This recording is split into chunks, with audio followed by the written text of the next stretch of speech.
Welcome to the 1% Better Recruitment Podcast. I'm your host, Charles Kiriakou, and this is the podcast where we aim to help recruiters, founders, managers, business owners get 1% better after every single episode. Every episode is unfiltered, unedited, uncensored, where we just have a free-flowing back and forth conversation with the aim to add tactics, tools, techniques, anecdotes, war stories, all in the hopes for you guys to get 1% better after every episode. It would mean the world to me if you could like, comment, subscribe, follow the podcast on all the channels that you view this on. We have a newsletter as well on LinkedIn if you could go and follow and subscribe onto that as well so you don't miss any episode. And if you find this or any of the other episodes enjoyable, please share them with your friends, your colleagues, and anyone that you think could benefit from it. Enough from me, let's get into today's episode.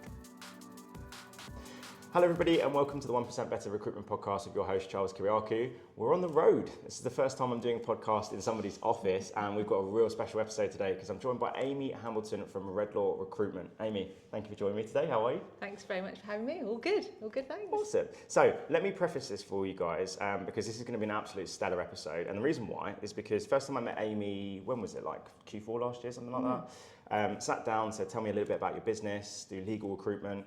She's managing director, correct? CEO? Just director. Runs the business, bills 7 figures, is a mum. Said to her when I first met her, you need to be on the podcast. It's just like, I need to unpack this. This is going to be an amazing episode. But for people that may or may not know you, Amy, just tell us briefly a little bit about you and your story in recruitment so far. Okay, so background is I was a lawyer a long time, fell into recruitment as something just as a break from the law, really, intended to go back into the law. I was recruited by my now business partner into recruitment, joined a legal recruiters, being quite niche, recruiting lawyers into law firms. A few years into that, our business got bought out by PE, and my now business partner said to me, should we set up? So we set up, beginning of 2009, RedLaw, and yeah, we've now... 2009 till now, so many years later, and we are a strong independent legal recruitment business. Nice. Well, as you mentioned before we started recording this, looking back at the episodes that we've recorded so far, we've not really necessarily had any of this level of recruitment on the podcast so far. And I think you mentioned it's not necessarily like exec search. I think there's an arm of your business that does that, but some of the fees that you guys operate on, the sales cycle, like the lengthy sales cycles, I think it's going to be quite unique to the podcast so far. So there's going to be loads of things that I want to unpack. But I think the first thing first is the market you operate in, the sales cycles that you operate on. I know before we clicked record, I said like some of the sales cycles, as soon as I got the job on, sometimes it was like 3 to 6 months because it was like a senior position, but like some of the sales cycles that you've operated in have been like years, right? Yes. It's quite unusual. I suppose there's two sides to it. One is we do quite a lot of retained search work, and those retained searches can be, a good year, wow. Long processes. And also we do some contingent work as well, where candidate comes to us and we take them out to market. I'd say the absolute minimum is probably at least 3 months. Probably more standard is 6 months. Oh, wow. But 6 to 12 to 18 months is also quite par for the course too. So what type of personality then would you say is fit for that type of market? And the reason why I ask you that is, before we click record, I was telling you some weird anecdotes when I was a recruiter, jumping around the office and doing really silly things.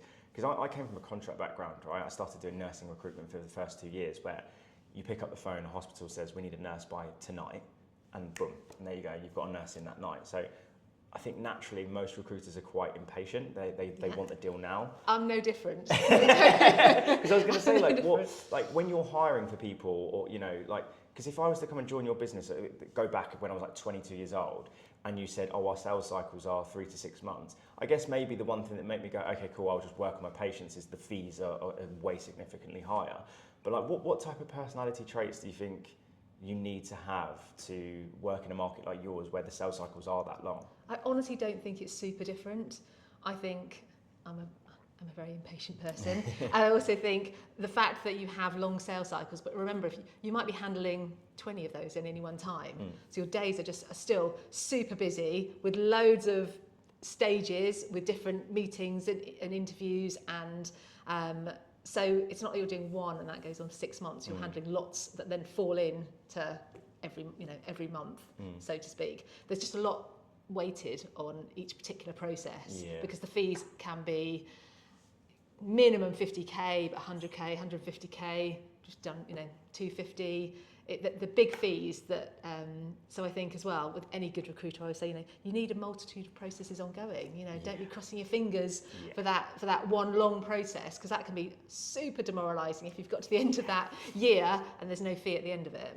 Yeah, so. I've unfortunately, I think that's probably my worst trait when I was a young recruiter, was my boss would sit me down, would go through my pipeline, and I'd be like, oh yeah, this company, they're going to draw up this one, yeah, that's going to go through. And it's like, right, how many candidates have you got? Yeah. I've got 2 people, but like, they're amazing. Well, you need more. And I'm like, no, they're definitely going to get the job. And it's like, well, what other jobs are you working on? And because I was like quite good at getting clients on exclusive or retained or whatever, before I did the retained stuff, it was exclusive, and that's not a guarantee that you're going to get the placement type of thing. And like you said, when it doesn't go through, it is demoralising. And it's like, that was a lesson I learned really early on when I'd done perm, is that even if you've got 2 absolute superstars in the process, get another 2. I say it's binary, right? Are they going to get the job or not? And obviously I only do permanent as well. So if they don't get the job, we don't get paid. And so I think, although people, oh, you're doing this end of the market and actually your fees are really big, take it back to recruitment, and it's the same basics and the same that applies, which is, have you got enough? What's your pipeline looking like? And I can be now really brutal about what's actually probably going to happen, what's not going to happen. But the reality is you need enough going on that then when it drops, great. I mean, again, I know one of your questions about, 7 figure, etc. I think part of that is also keeping your eye off how much it's all worth, and actually just doing your job all the time, doing the basics as anyone would do in recruitment. Yeah, because I think it's quite easy, isn't it, to get blinded by like the numbers and stuff. And I've had quite a few people on the podcast, and when I sit down with other founders, and one of the key traits I see as an external coach is that the recruiter is solely focused on the money, and what happens when they do that is they forget the basics, they forget the process. And it's funny actually, because I was with my brother last night, who's also in recruitment, and he was saying that there's people in the business that they're like, yeah, that's going to drop, that one's definitely going to go through. And he would ask them a very, very simple question, like, why are they looking for a new job? And they can't answer that question. What are they looking for salary? Oh, they're looking for 100k. Would they accept 110? I think so. So it's just assumptions. So it's like, really, you've just cut corners here. And if that deal doesn't go through, it's because you haven't done the basics. And I always say this, it's like anything. Like, I'm a massive combat sports fan, right? The best boxers, the best cage fighters, the best footballers, the best whatever it is, they do the basics brilliantly, and then you add in the sprinkle on top of the other little things that can make you successful. Absolutely right. Yeah. So going back to what I said there about like the tricks, so you mentioned obviously it doesn't really matter necessarily that it's legal recruitment or healthcare.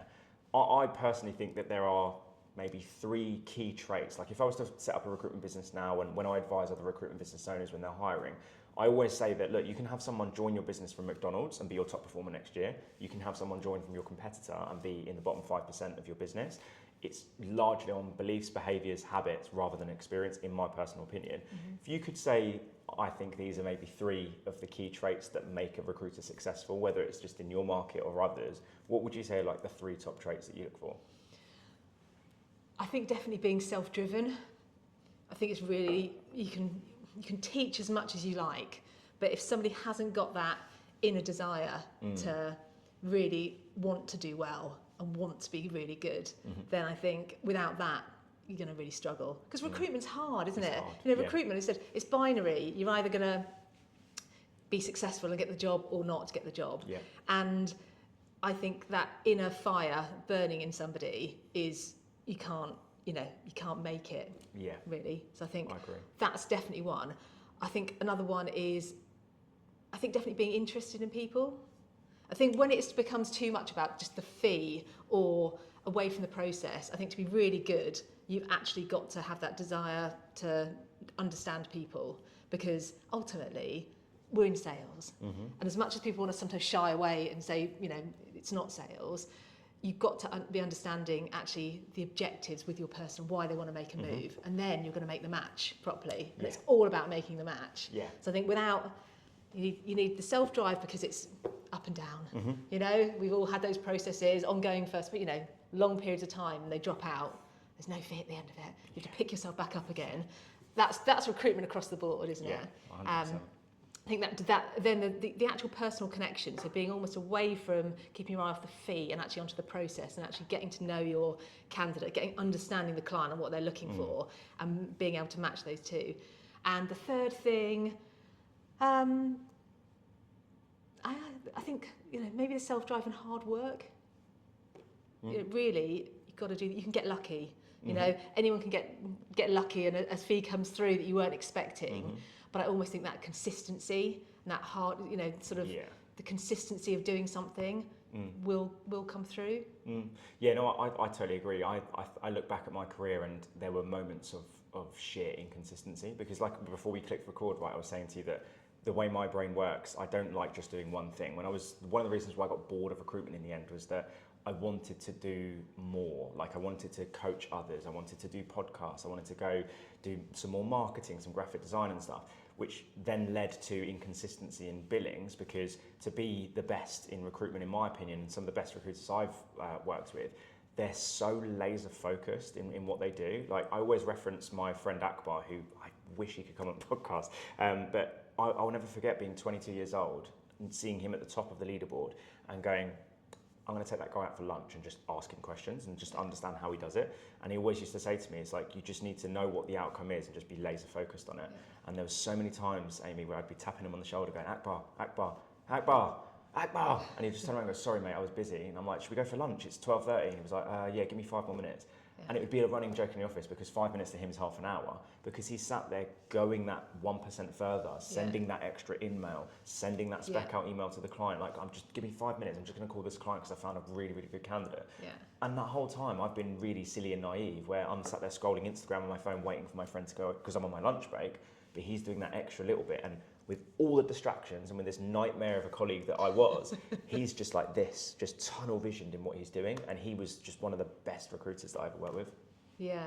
I do also think too, as well as that tunnel vision, I think there is definitely a competitive element that comes with it too. Big time. I think if you haven't got that, it's, again, somebody said to me, you need to take lunch breaks. I do. I'm not a good example of people, because I don't, again, I have to sort of force myself to go out for 10 minutes and get away, because I'm always like, the next thing, I don't want to be the one to miss out on the next thing. And I think that's a recruiter trait. Do you know what? I'm really glad that you mentioned that, because I've had this conversation a couple of times with people. Because I go into so many different recruitment businesses now, and so many different markets, and I can see how different companies work. One thing I've noticed that's kind of, I don't want to say it's not there anymore, because I think it is. I haven't seen every recruitment business. But when I first got into recruitment, my manager drilled into me and my team, if you don't call that candidate at 8 o'clock in the morning, your competitors will. If you don't call that client the second that job advert has been posted, or the second that candidate has said that there's a lead there, your competitor would do that. And any single time we would call a client and go, another agency's got on it, the manager would make it his mission to not embarrass you, but just make that point to say, it's because you were too slow. You didn't have that killer instinct and you're missing out to your competitors. Now, when I go into businesses now, one of the biggest trends, and I'd be keen to get your opinion on this, is recruiters, like, they have a number for a hiring manager, and it's like, call them. They go, I'm like, you've just got a lead from a candidate, but the candidate was offered the job and has rejected it. It's one of the hottest leads. Call the client. They go, tell you what, let me see if I can get a candidate first. I'm like, just call them, like, because your competitors are going to be on that. I don't know. It might be. I don't know if there's a generation. I mean, I'm a lot older than you. I don't know if there's a generational thing that I would like. Get on the phone. Actually, you're not I always think you're not a person till you've actually spoken with somebody. Again, we all get millions of emails, right? And how easy is it? I just say to my guys now, you can just delete. I put Don't get me wrong. 15 in my junk yesterday. There's a place for LinkedIn, but I think the first place is to speak to somebody. You'll be a person to them, not just another name, an unknown name in an email box. So I think, and look, I've got kids, I've got teenagers, and the thought of calling, for my son, the thought of calling somebody is like, why would you call somebody? Yeah. And look, I totally understand it. I mean, the guy that I told you about, who came to my house to do the podcast, he said it perfectly. He was like, look, you and I right now, the minute we finish this, if we want to get lunch, I can go on my phone and order lunch. If I didn't drive here, I could order a taxi. If I want to go, I'll tell you what, why don't we just order another microphone to your house? I can go on Amazon. anything I want, I can do it now. If I book a haircut, I can do it via Instagram on text. We don't need to speak to anyone on the phone anymore. So there's a reason why there's a lot of this generation that are, well, we don't need to do it, so why would we? It's kind of awkward. And also, growing up in UK society, and probably most societies, our parents teach us, don't interrupt me when I'm busy and don't talk to strangers. What do we do in recruitment? Yeah. We speak to strangers and interrupt them when they're busy. Yeah. On the phone, which nowadays is like, we don't need to do anything on the phone. I don't even need to book a doctor's appointment on the phone anymore. Yeah. I do it via an app. Yeah. But people also really need connection. That's the sort of missing piece with, you know, particularly sort of post-COVID and hybrid working and all that type of thing. You forget that actually it's the human nature is to connect, and actually people do like to connect. And if you can get over that, the best, you know, again, how many relationships are, you know, not strengthened by meeting in person or speaking to somebody? I totally agree with you. There was something I was going to ask you. That was it. The mindset. So another trait I often see with recruiters is before they get on a call. So I'm massive on mindset. I studied NLP for years, and I like the psychology aspects of things. And I talk a lot about pre-framing the call and pre-framing your questions with your clients. And I always pick recruiters up on this, and I get them to immediately reframe this mindset where they say, I feel like I'm pestering the client. I feel like I'm pestering the candidate because they're not open to work on LinkedIn. And I just stop and I just go, whoa, let's time out. Pester? Yeah. So what do you mean pester? I was like, you're not pestering anyone, you're adding value. Thing is, it's like, you know, you can educate me on your market, but like I did medical technology sales, right? My best ever client, she was the territory sales manager for the London territory, which was the most buoyant territory in the country, as you can imagine, right, for selling devices. When she got promoted to national sales manager, she was making, I think, like 250 grand a month in this territory, but she was losing market share every single week while she was going up to Scotland to be with the rep up there, going to Bristol to be with the rep there. So she needed a replacement ASAP. Do you think that a recruiter that can find the suitable candidate to maintain market share and grow that territory is pestering them with good candidates or adding value? And it's what's really interesting. So I was a lawyer. I was a risk-averse lawyer coming into recruitment, and that was my mindset as well. So I think this is also quite, you know, maybe could be interesting in terms of how do you build really big from somebody that actually started off with that I am, you know, I'm disturbing people, you know, because I'd been headhunted at my desk before and thought, you're interrupting me in the middle of something. I think you ask, you know, how do I frame it now? I know why I'm calling somebody. I know specifically why. I know why it should be interesting to them. I really believe in, you know, if I'm calling somebody either about a search or about, say, a particular candidate that I've got, I know exactly why I think, and I totally believe in it before I call them. And so I've totally, I suppose, reframed that in my mind. I'm giving them a brilliant opportunity, and that is how I see it. And I think, do you know what? I do it in a very nice way. I'm not there to disturb people, or people who are busy. They might be in the middle of something. It might not be the right time. So again, I think it's about being, you know, super polite, not keeping people trying to keep people on the line. But I'm really clear about that sort of why I'm calling them, a brief snippet about, you know, actually what it is, and then we take it from there. Okay. So I can imagine nowadays you probably don't have to do as much cold calling, or is that a terrible assumption?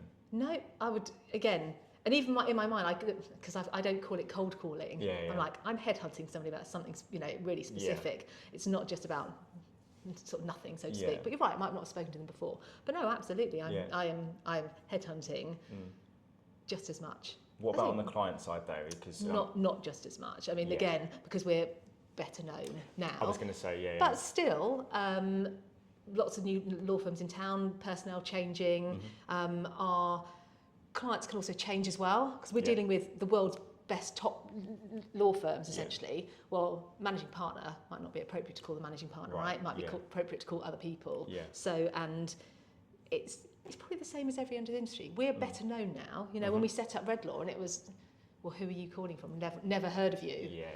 They might have heard of our or some of our names personally, but not RedLaw. Now, at least we have, you know, RedLaw is known.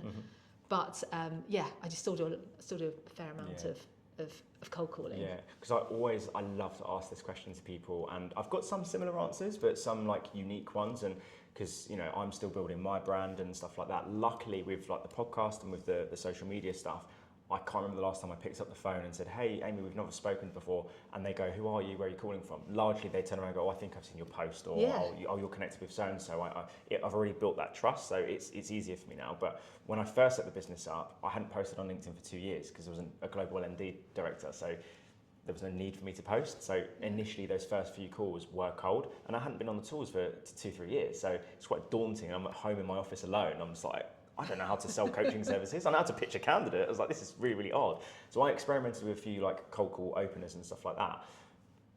If you're going to cold call, or you know, whatever you want to sort of frame it to a new law firm, for example, if I set up a law firm in London and you were going to call me, what would be your sort of opener? And would you tell your team to kind of open their calls with clients with? So a new law firm that we've, I'd pick up the phone and be straightforward. This is who I am. This is the agency. Normally, then people would immediately probably go and look at who we are. But this is the work that we do. Competitor law firms. Again, it's quite a closed industry, so everyone does know. Will have heard of us. I hope. But it will normally just be, I say, a bit of a pitch about sort of who we are. And actually, we've got lots of awards because actually that's quite good, sort of, good external recognition. But then a synopsis of what we do, and then immediately, probably then people quite quickly then do the alternative sort of validation, don't they? And look up on your LinkedIn, etc., and see who you're connected with. So whilst I'm not a massive LinkedIn person, it's very useful for us to use almost as a sort of research tool, but also the branding that people can see who you're connected with, etc. I think that's how I came across. When you got in touch, but I also seen that you'd already been in touch with people that I knew. That's it, I think what you just said there nails it on the head, really, because there's a lot. Do you know much about like the permission-based openers? So there's a thing that kind of blew up in the last 2 years of like these SDRs that would say along the lines of, hey Amy, we've never spoken before, this is a cold call. Can you give me 30 seconds to explain why I called, or do you want to throw your phone out the window? And it's like there's a pattern interrupt, and it's like asking for the permission, and the neuroscience of it is that person goes, go on then, like it's only 30 seconds. And after the end of the 30 seconds, they either say, I'm interested, I'm not interested, or I can't speak right now, but I'm interested, let's speak later. So when I first set my business up, I was like, I've never done this before. It wasn't really a thing I heard when I was in recruitment, so let me just try it.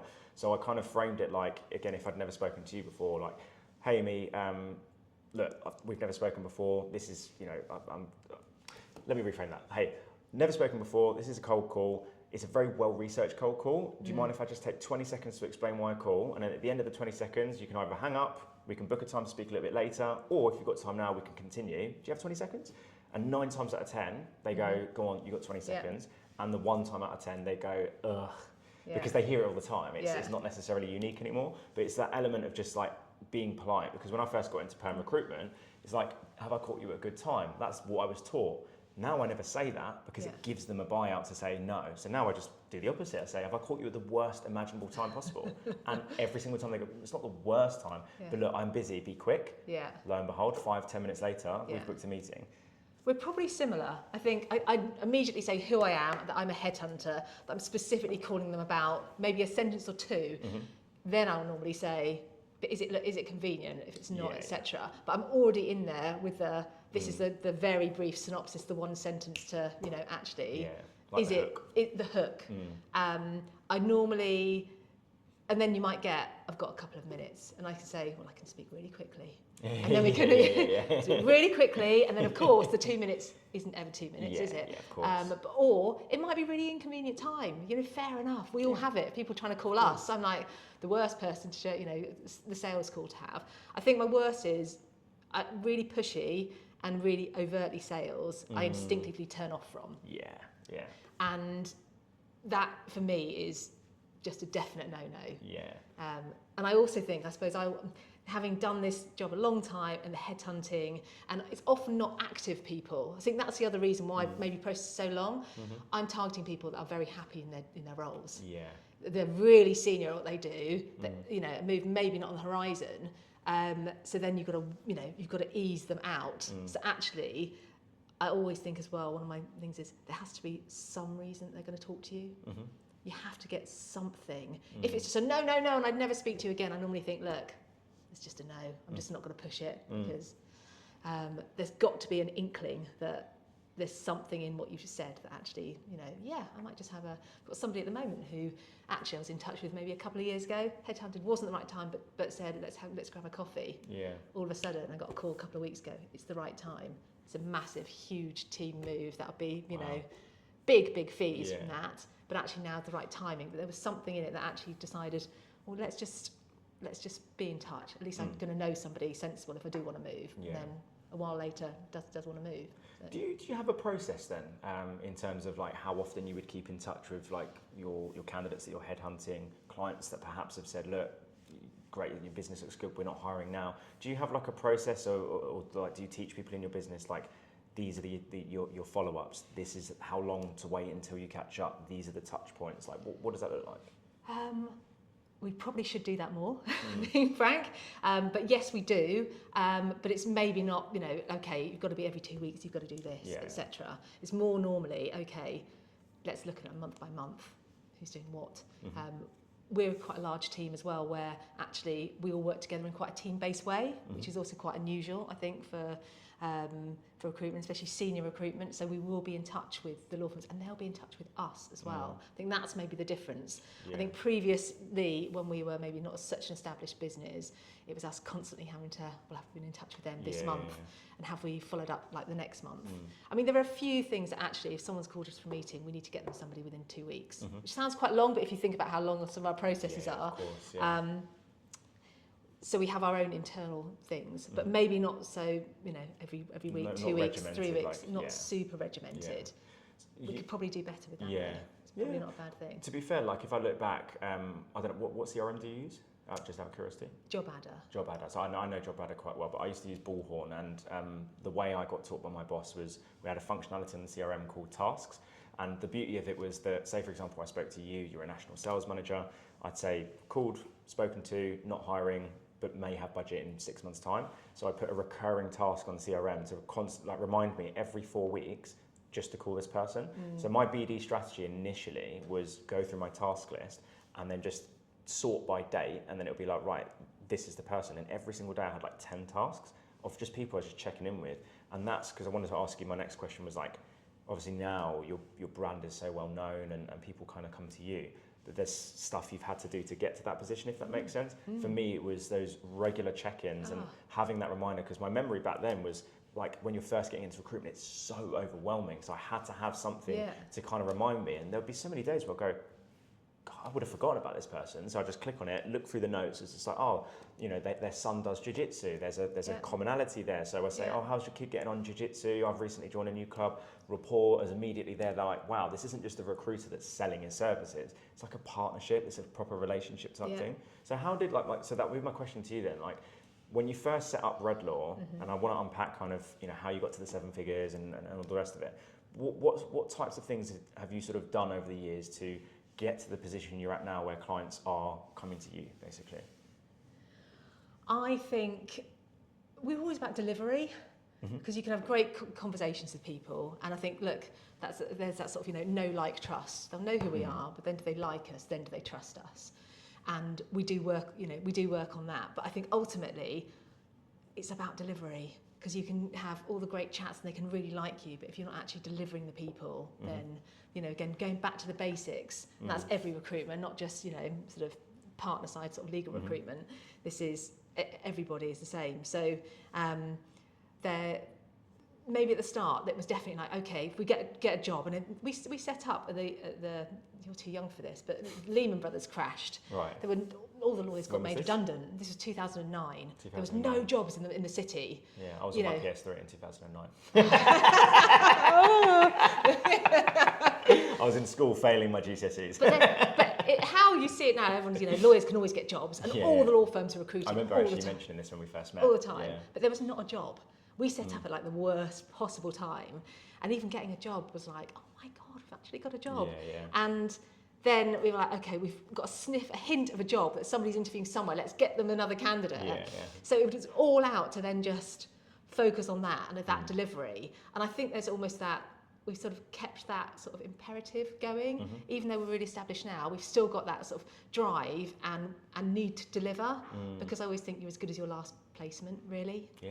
and people might like us and know us now, well then who are they delivering to us? Yeah. All it means sometimes is actually then when you say to somebody you really should meet this person, they will meet the person because they trust that 100%. you know what you're talking about and they've had good experiences. But if we stop sending out the good people that match, then that's when you come a cropper. Yeah. Whenever I work with rookies, I say exactly that, because I always get the question when I go external and there's a new starter and they're like, how do I start a cold call? What do I do in my first email outreach? And I always say, let's just imagine you and I are setting up a business and we're selling shoes. We've bought the premises for the shop. What would you do first? Buy shoes or go and find customers? And they always look at me strangely and go, well, obviously you'd buy the shoes. It's like, okay, so you're working in a recruitment business. What would you do first? Go and get product, i.e. your candidates, or go and find clients? And they always come back and go, well, probably clients first. No, you need to go out and get your product first, because then if, like, for example, like it might be the same as you, if I got a job for a salesperson in London, I need to have like a list of candidates I've got good relationships with that could be a good fit for that. And find out about the market as well. That's the other thing as well. Yeah. You can educate your clients. A lot of it comes back to then actually talking to people and building relationships. Yeah. And I always think, you asked me before, you need to be someone that's that interested, but the ability to build a relationship, because people buy into people.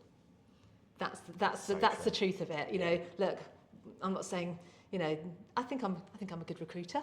There's loads of good recruiters, out there as well. And I think it's that ability to build a relationship where people buy into you as a person.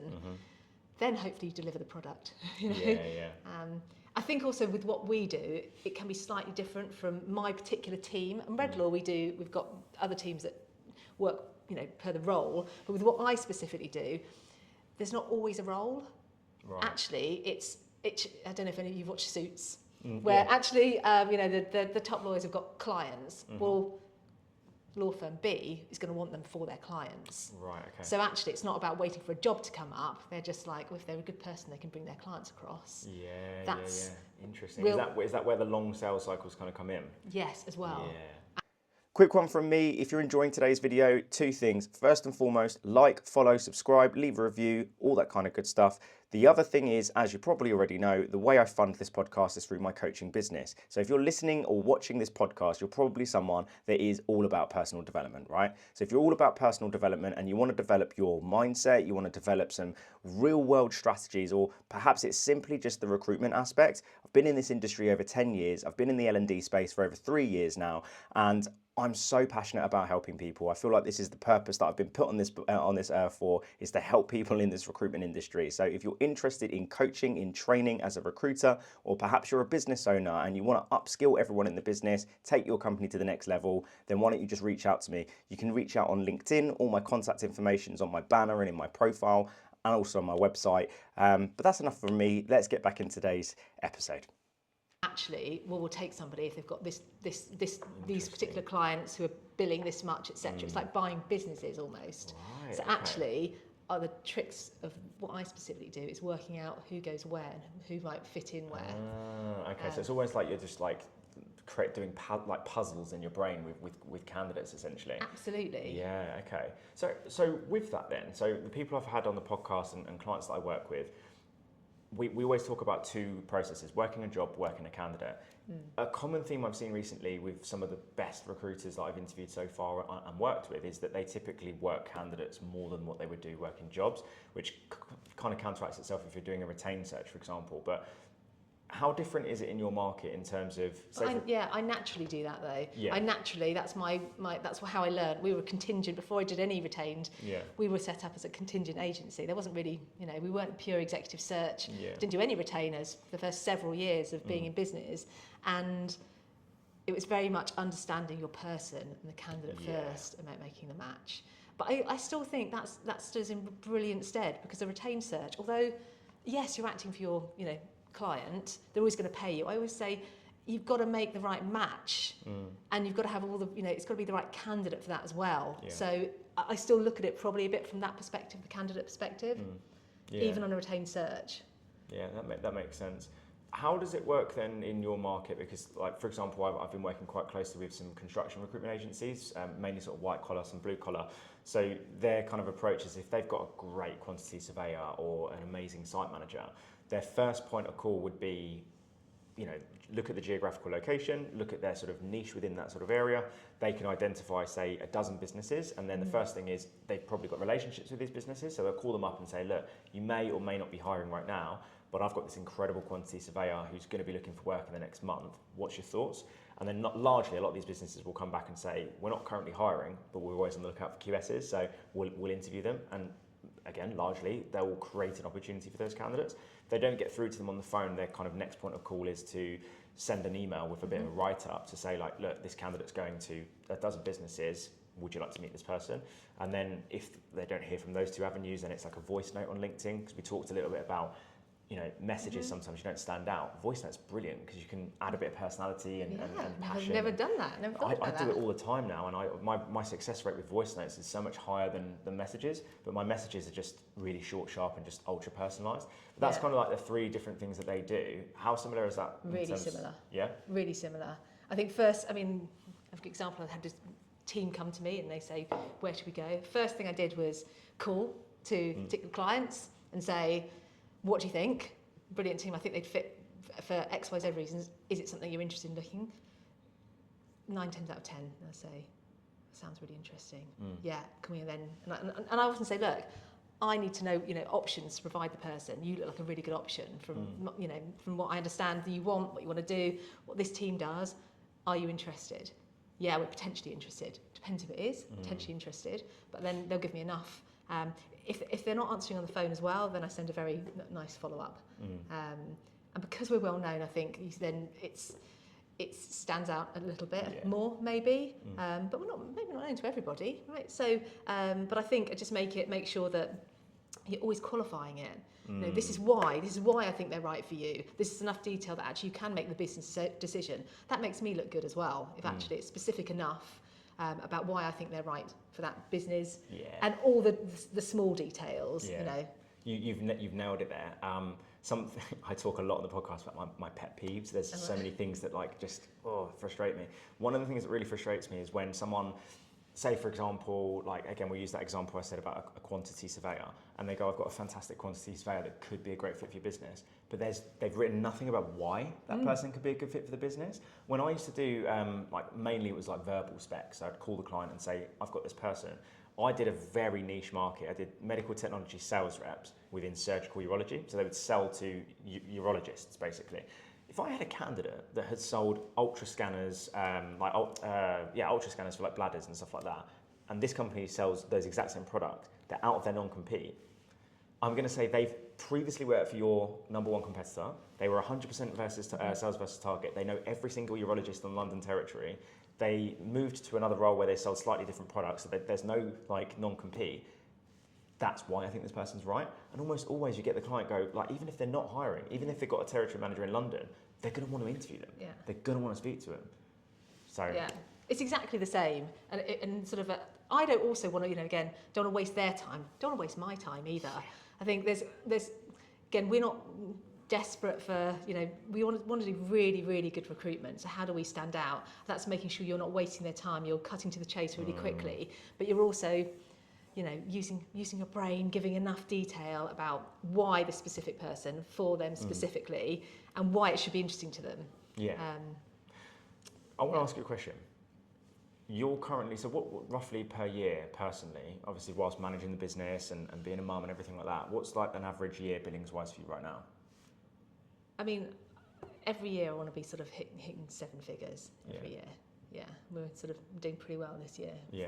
We're sort of 3 months in, so we're on for very, very good 7 figures. But that's what my aim is to do that. Yeah, personally. How long did it take you to hit the 7 figures? Because obviously you came from many years, a lawyer. Yeah. And then transitioned into recruitment. I can imagine there's a lot of transferable skills, but it's quite different, right? You said several years, and talk to me a little bit about that transition and what those first few years looked like. Yeah, I mean the first year, and my business partner Jonathan hired me in and trained me. And first 9 months I probably did about 350. It was a good market, and then sort of ticked up to maybe about sort of 700. Then we set up the business. There was nothing going on that year, but you're really then taking a step back in billings to building it up and up and up, sort of each year. But maybe the last few years, then I almost think it's like maybe a mindset thing, but once you have hit it, you're capable of hitting it. Yeah. That's the thing, and then it opens up. But yeah, it's not something that's come instantaneously. It's come over sort of, several years.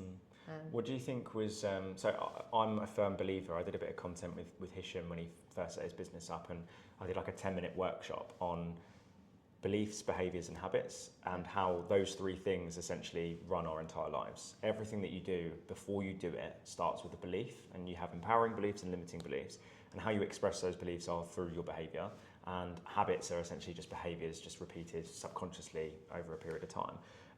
I'm really fascinated with the high performers' belief systems, like what they believe, and whenever I sit down with a recruiter and I do a call coaching session, I can just see by their non-verbal body language and stuff like that they have a limiting belief about, like I said earlier, about they're pestering them. Immediately, you've just put yourself lower than the client. When someone sits there and we set goals with them, like, what are you going to build this quarter? I would like to do 50k, but I don't know. You're setting yourself up for failure. And because I'm a massive combat sports fan, the commentators will always say, the person walking up to the ring or to the cage, they've won or lost the fight before they've stepped in. And the first time I ever I did a charity MMA fight, I knew I was going to lose because I didn't do enough preparation. My music was wrong on the lead up, and in my mind I had this negative belief system of like, he's better than me, and I lost because I had that belief system. So now with every single call that I have to, and it's hard when you're just solo and I'm in my office alone and I've got no one to bounce off of, but every single call I pat myself on the chest and I'm like, I've got this, and I look at the success I've had behind me, which is like something that I can just look at and go, yeah, I've done this before. I'm confident in what I do. And fortunately, pretty much every call that I have now, you set up a meeting, and look, some people are not going to like me for who I am, that's fine. And I don't like everyone, and that's fine. But the belief system that I have now going into every single call is empowering. Do you know what I'm trying to say? So I'm quite curious to know kind of the beliefs that you have kind of forged to become a seven-figure biller, the kind of day-to-day behaviours that you do to get to this level, and kind of the habits that you've formed to continue the success that you have. I definitely think there's a lot that you've said that I totally resonate with. I think one of it is that sort of confidence breeds success. Again, the more that you do it, the more I would go from, let's say sort of I really hadn't done much retained work probably pre-COVID, and then even almost getting the first sort of starting to do first retained sets successful. Now I will often say, I'm only doing it if you retain me. If you're coming in with, there's 2 or 3, I just don't have enough time in the day to do, you can have me exclusively or you don't have me. Yeah. And that's a confidence thing because I've been successful. But the more you do it, the more you're more confident. The next retainer you win, you're expecting to win it. Yeah, of course. I think it's also valuing what you do. Like, I know I'm only taking my time up in my day because I believe in what I'm calling somebody about, or the purpose that I've got, and that I can change that candidate's life, and I can know where I'm going to send them, who I'm going to call, etc. I'm very focused on and driven about actually knowing what I'm doing with them, and I think that then comes across. Yeah. That actually, if I'm contacting a really managing partner of a world's leading law firm, I'm not going to be doing it. I'm not going to be wasting their time. I'm not going to waste my own time either. Yeah. I think it's some sort of prioritizing, and people feel that. People do feel that. That is a really good transition in the mindset where you go from, like I said earlier, about pestering the client to actually... You should be lucky that I'm calling you. Yeah, I've got someone here, and look, if you don't want to see them, that's fine. Like, you do the whole FOMO trick of, I can send this to 3 of your competitors, and they've got a book of business that they can take to them, so it's absolutely fine if you don't want to see them. Yeah. And, I've spoken about this at length on the podcast, where that transition I had into retained, I wouldn't say it took me years, but we were quite fortunate. We used a platform called iIntro, so you could have like a video of the candidate, psychometric analysis, and I just bought into this platform. I was like, clients, like, if they don't use this, they're just doing recruitment wrong. You're just relying on CV. You totally believed in it. I so believed in it. And the first 7 or 8 pitches that I did, I fell on my arse because I either was speaking to the wrong person, it wasn't the right time, or my pitch wasn't really defined, or I wasn't asking the best sort of questions. And then, lo and behold, got someone at the pivotal point where they were in the most amount of pain, and I transitioned it. And she gave feedback to my boss and was just like, firstly, I bought into him before I even looked at the platform, because just the passion, the belief that he just knew he was going to be able to just build my team in the UK for me. And then obviously because I believed in the system and the process that we did, and I won that first client, I was like, oh, so now the beliefs have matched up to reality. I'm going to go full steam ahead. And then 2017, 2018, I was thinking about this last night, was like my breakout year in recruitment, where I transitioned from a kind of wheeler dealer, a bit of contingent recruitment, a deal here and there, to no, I'm just going to work retained.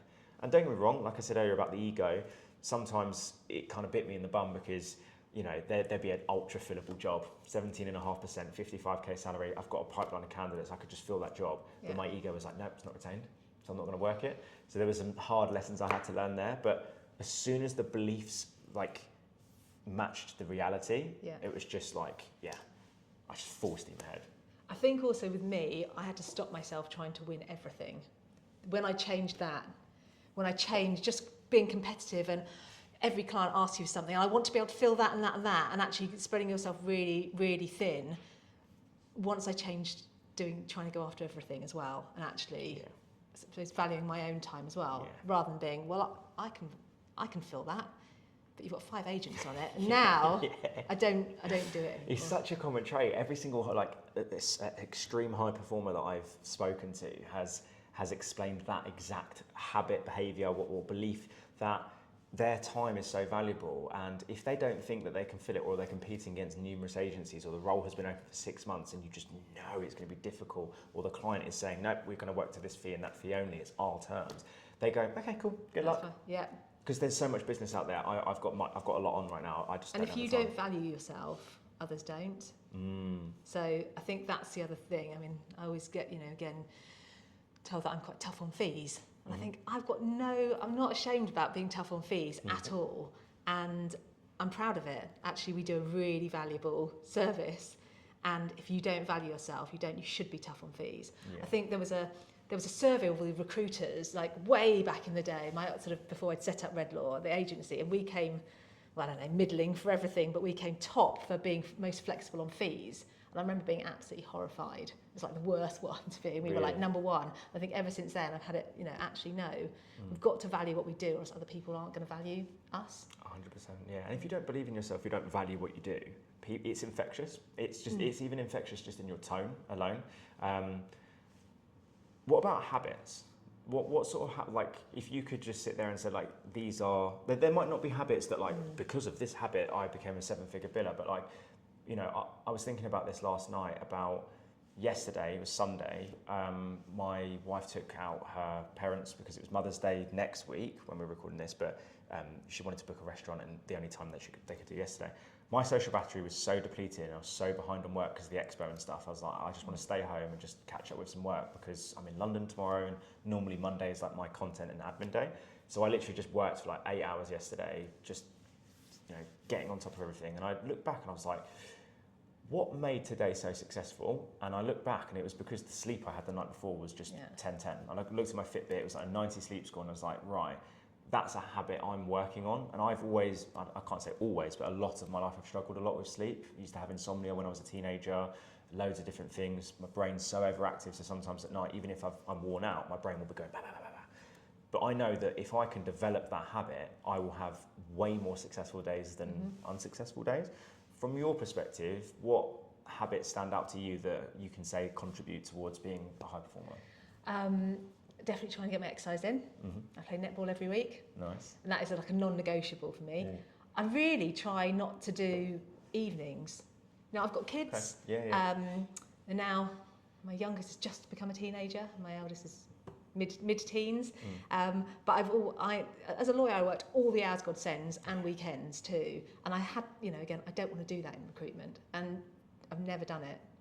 I really try not to work at weekends. There's obviously sometimes there's, again, the odd thing, but I really try and don't do that, and I don't do evenings. I often don't offer evenings out either. Wow. So I think that's the other thing to do. So you as don't soon as need it to hits work a certain time, you're like, I try and leave. I live outside London, so when I'm in, again, I do try and leave at a reasonable, 5:15. I'll try and leave the office. Wow. So we're not, again. That's not the traditional type of recruitment mentality. Absolutely. And don't get me wrong, look, we've all got phones, and, there's certain phone calls that sometimes have to happen in an evening, etc.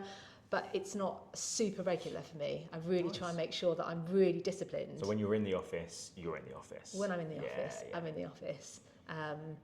But I like a chat. So, again, I think that's what makes RedLaw as well, because it is team-based, and the point is we're all social, we're pretty social creatures, and we like to talk as well. But I think, some of the habits, get my exercise in, don't do evenings, try to really limit sort of evenings and weekends as much as I can do, but work really, really focused when I am.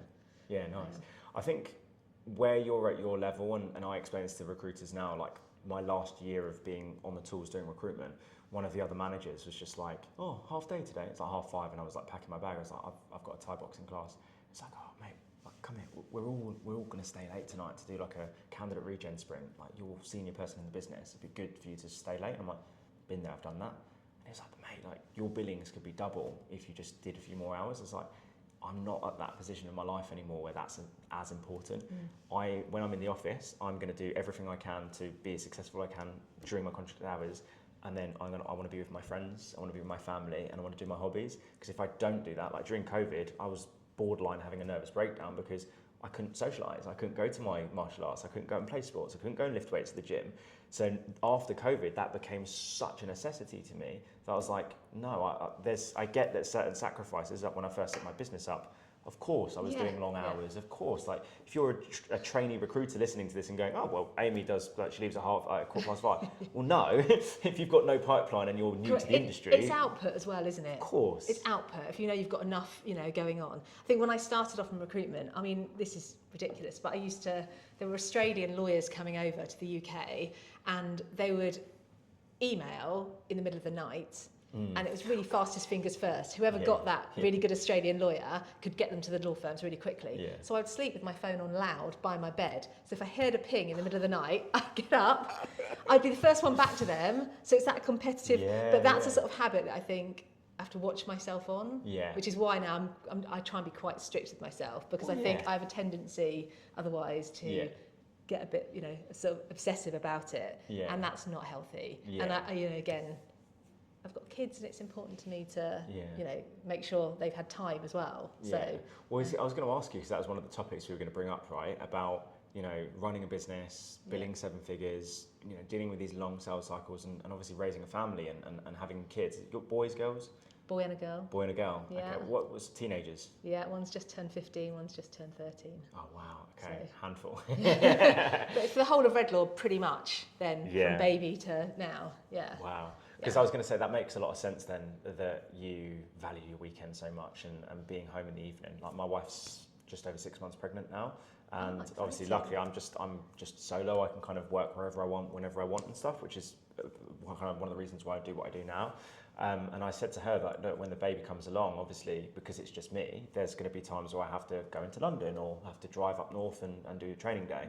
I'm going to do a lot more stuff remotely when the baby's there, but I want to be there.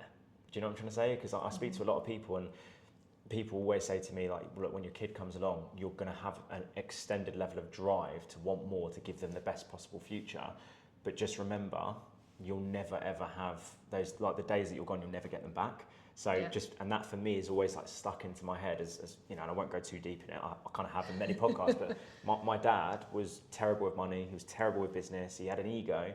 And my grandfather, who immigrated from Cyprus, set up a super successful business, bought a house outright in the 70s, trying to give my dad business advice. I was like, no, I know what I'm doing. And then the business would go into administration, would have bailiffs knocking on the door, trying to take our furniture and stuff, and then he left. So I've kind of got that to look at as like a father figure, and it's the worst, which is great in a way, because it's kind of shown me what not to be.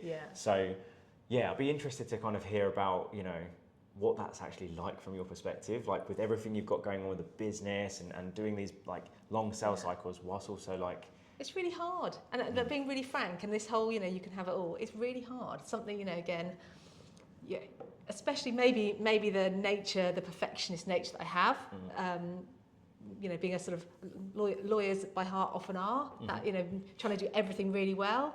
And I think that's really hard, trying to do, jumping on every lead and every opportunity recruitment-wise, plus, well, I've got to go and pick up child at a certain time, or I've got to be there for school, whatever. And there's a lot of that. Yeah. So I think the juggle is real. Yeah. You know, that is hard, especially especially pre-COVID, there wasn't, people didn't work from home. Yeah. So, and I live a while away. Whereabouts you live? I live in Reading. Oh, so Reading, it's about an hour and a half. Yeah. Again, was then an hour and a half each way. So it's hard. It's hard. And then trying to fit in exercise and those other things too.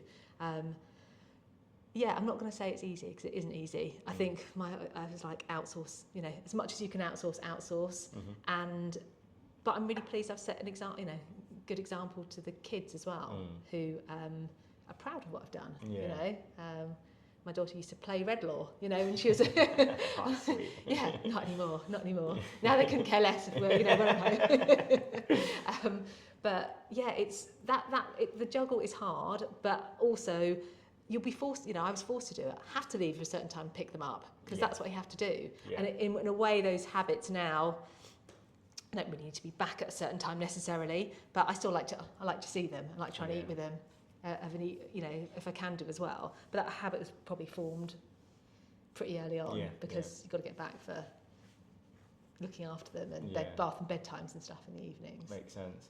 Yeah, because I'm always so fascinated. So that I've mentioned my mum on this podcast a few times that she's unfortunately given me quite an unrealistic sort of warped perception on the ability of most women because she's now disabled and she has been for quite some time, but she was a grafter. She's a barberess, hairdresser. She used to work in the city, set up her own business. She would sell like beauty products whilst cutting people's hair. She was literally 9 months pregnant with me working. Like she's just a maniac. I say women are brilliant. Honestly, I look at her and I'm just like, just insane. But I've had a couple of other women that are CEOs, mums, and they often talk about there's certain sacrifices that you have to make to be successful and things like that. Yeah. But a topic that I've discussed a couple of times as well is that, in society these days, a lot of women, like I said to you beforehand, like the percentage of women that have asked to come onto this podcast is a lot lower than men. And there's almost like this thing in the society that like there's something stopping women from being successful in comparison to men. There might be something like that in legal, but I've seen a big shift in the recruitment industry. I've been in it 11 years and I've seen a huge shift where A, there's a lot more opportunities for women. B, there's a lot more women that are vocal on LinkedIn that younger, trainee recruiters can look up to and go, wow, she has a family and she's billing that much and she's got the freedom and financial freedom and all the rest of it. Like there's a lot more of that for women to look up to. But I've had a couple of females that have come on the podcast that have said, look, there are societal things that we have to kind of deal with, but largely there's intrinsic things that we put on us. And we talk a lot about these belief systems that, I work with some female recruiters that, clients won't take me seriously because I'm a man. But then I'd help them reframe that and go, well, everyone else in the office is a man, you're immediately differentiated just by your tone of voice. And they go, I never really thought about it like that. So I think there's like both, we can't necessarily help or change society as a whole individually, but we can do like intrinsic things. What would you say? Yeah, I think that's absolutely right. I think that whole sort of self-limiting belief, especially, I think, I was going to say for women, the guilt is real because especially, I said, perfectionist nature as well. Everyone tries to do everything, and probably expectation is that you're the perfect this. Again, I think, and something does often have to give. You're saying people have made sacrifices.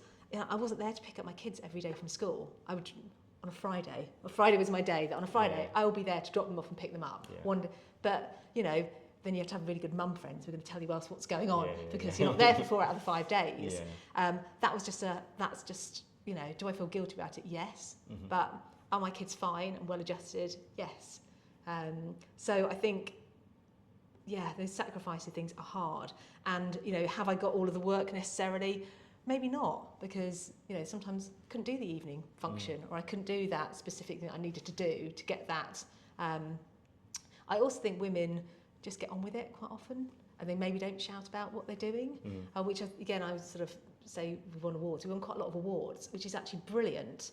But even, even sometimes I'm almost a bit embarrassed about, when I've won a personal award and they're saying, I've got D saying, well, let's get it out there. And I say, well, I'm a bit, maybe you can say it, D, but maybe I won't say it about myself. I think that's probably a really female trait is that actually, look, we'll just do a really good job. We just won't shout about it.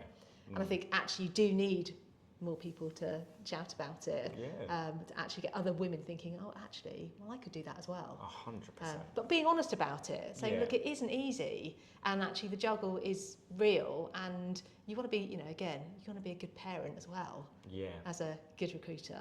And there's been, you know, it's been significantly in hard work over the years. You know, now my life's in a good space that, you know, I can decide when I want to leave, and I can do all, you know, and I've built up the sort of brand to do that now. But there's been a lot of work over the years too. That makes sense. I think you're right that is quite a common trait. You know, the amount of times I've sat down and like the first time we met, and you're like, 7 figures billings, run the entire business, got 2 teenagers. I'm like, right, you're coming on the podcast, and you're like, oh, what did I talk about? I was like, beg your pardon. Most people are sat there, like most blokes, like, I built 200k. Let me tell you, I've done it. Like, what are we talking about here? But I always say on the podcast, like, I think that, you know, one thing that really, really frustrated me years ago, because we used to work in WeWork next to a company that specifically did like inclusive hiring for big corporates. So they would get the most peculiar job adverts or job requests from like Facebook and Google. Was like, one of them was like they must have someone in their family with autism. They must have come from like an indigenous background. It's like, so is this meritocracy, or is this like, what are we doing here? And they were so far on that side that it was like borderline extremism type of behaviour. And something that I've been saying a lot recently is that forget this whole gender war, forget the men are better than women and vice versa. That's just nonsensical. Human civilization has always got better, and recruitment agencies always thrive when you have ideas from both sides working together. And I'm big on like the mental health talk, right? I'm trying my best to get better at it, but there's just this almost default behaviour of mine, which is, I'm fine, smile. Inside I'm fucking crumbling. But it's just this intrinsic thing, which is like, I have to show my wife that I'm strong and I'm fine. And she'll sit there and be like, it's actually like more of an ick when you just tell me you're fine when I can clearly tell you're not. Just be open with me. Whereas her intrinsic thing is, like this morning, just before I was about to leave, she just openly talked about what's really pissing her off and stressing her. It's off her chest and she's fine. And she's just offloaded it. So I'm like, right, I can learn from her with some of the behaviours that help her deal with these things, and she's learning from me with some of the behaviours that I have that are maybe more sort of masculine, which I would say that just being direct and saying, can I come on your podcast, which what I've been doing recently, can I come to your office? I mean, my wife would never do that. Do you know what I'm trying to say? So I think if we work together more, like, it's just, I just don't see any downside to that, really. Yeah. I think that, again, I suppose I look at like us and our sort of the team dynamic. It's really important, and you know, and so different people buy into different people, and different people pick up different things. And so again, having that real sort of team dynamic is super useful. And that's what we do a lot of at RedLaw as well. 100%. Well, I think we've been going for just over about an hour now. I feel like we could be, I could continue chatting to you and picking your brain about so many things. But yeah, I'm conscious of time. As I mentioned to you before we click record, though, I finish every episode with the same question. Following this particular episode, how can our viewers and listeners get 1% better in recruitment? And I said to you at the beginning, I haven't got anything to say, didn't I? But I think the one thing that people can do, and I think it goes to the heart of like picking up recruiters and the recruitment industry as well, is think about how you can give added value to client or candidate. What can you do? You know, recruiters are really knowledgeable, and quite often, you know, I'll say, well, I don't, you know, what have I got to add? Think about actually how you can help, say, your clients. What extra thing could you send them today? Interesting article, interesting piece of knowledge, interesting piece of, you know, information, something a competitor's doing that you think is quite good, something added that you're not asking them for anything, you're giving them something. And I think that is a thing that I really try and instill in our guys as well, about, let's be valued for what we do. And actually what we do is super valuable. And if we can add a bit, 1% more value to their business, they'll remember us next time, they'll come back to us next time. It makes them realise actually that we are, useful. And I think, so my 1% better is probably just, actually, if you can today just send one thing that is purely off your own back, it's giving something to your clients, it's a good thing to do. Yeah, love that. Amazing. Well, Amy, I have to say, this is one of my favourite episodes. This was amazing. I think you offered so much value. You got a wicked story. One thing actually I didn't get into, if you don't mind, I wanted to ask you one question actually before. And normally I don't do this after the final question, because you spoke a lot about basics, and I'm kicking myself now because I didn't really drill into that enough.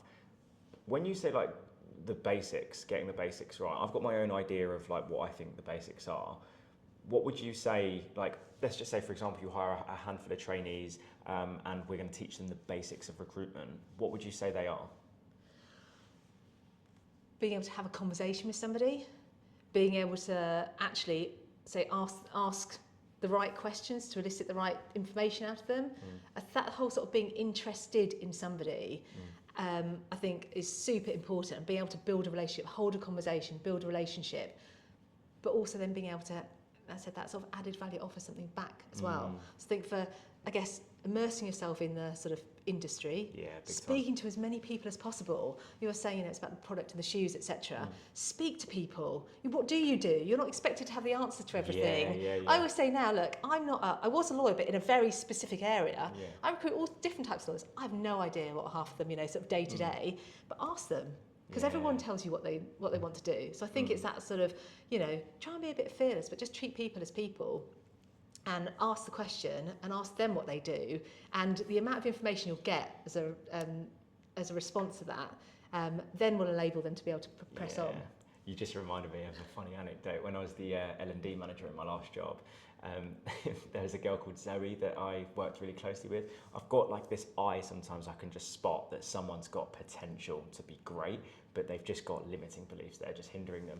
And initially had a bit of a fear of the phone, and once we got on the phone, you could just see she was amazing. The other trainees would look at her and go, she's fucking brilliant, because she was so immersed in the market, naturally curious, asked great open questions.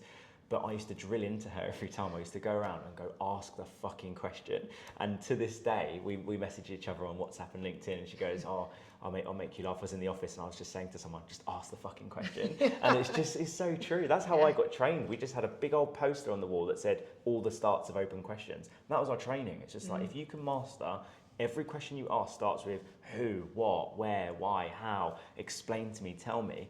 That's 90% of recruitment. And then it's just the other aspect is just closing. And I was speaking to my brother about this last night. Every single call, you're closing for information, interest, gaining flexibility. Like, if you can master those things, you don't need to be the most charismatic person. You don't need to be like an expert in legal or medical technology. Like, you're closing with the information they've told you. Yeah. And at the beginning, why? Why do they want them? What are they looking for?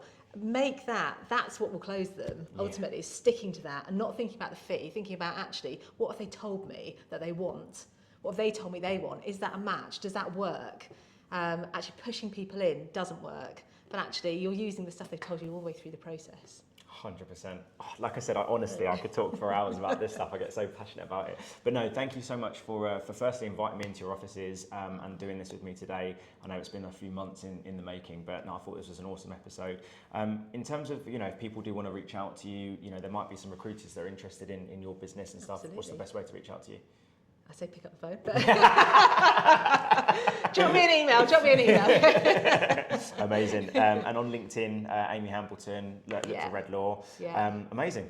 Perfect. Thank you very much for your time. And anyone that's got this far, like, subscribe, all that type of good stuff. And until next time.